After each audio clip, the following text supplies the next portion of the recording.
श्री क्षेत्र ज्योतिबा डोंगरावरील काळभैरव मंदिरात आज काळभैरव जन्मकाळ सोहळा आयोजित करण्यात आला। पहाटे 4 वाजता घंटानाद केल्यानंतर पाद्यपूजा, काकड आरती, लघुरुद्र अभिषेक, पोशाख आणि देवाची अलंकार महापूजा बांधण्यात आली। त्यानंतर पुण्यवचन, मातृका पूजन, नवग्रह पूजन, क्षेत्रपाल पूजन आणि होम हवन झालं। यावेळी पुरोहितांनी मंत्र पठण केलं। दुपारी 2 ते 5 वाजेपर्यंत भजन आणि डवरी गीतांचा कार्यक्रम झाला। सायंकाळी 6 वाजता काळभैरव जन्मकाळ सोहळा पार पडला। त्यानंतर भाविकांनी गुलाल आणि फुलांची उधळण करत चांगभलचा गजर केला। यावेळी काळभैरवाची पारंपरिक भैरवरूपात पूजा बांधण्यात आली होती।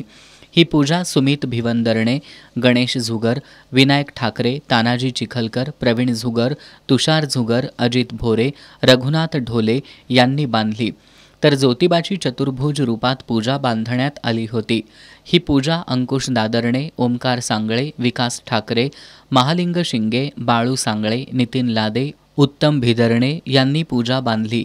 काळभैरवाच्या नावानं चांगभलचा गजर करत सुंठवड्याचं वाटप करण्यात आलं। त्यानंतर फटाक्यांची आतषबाजी करून सोहळ्याची सांगता झाली।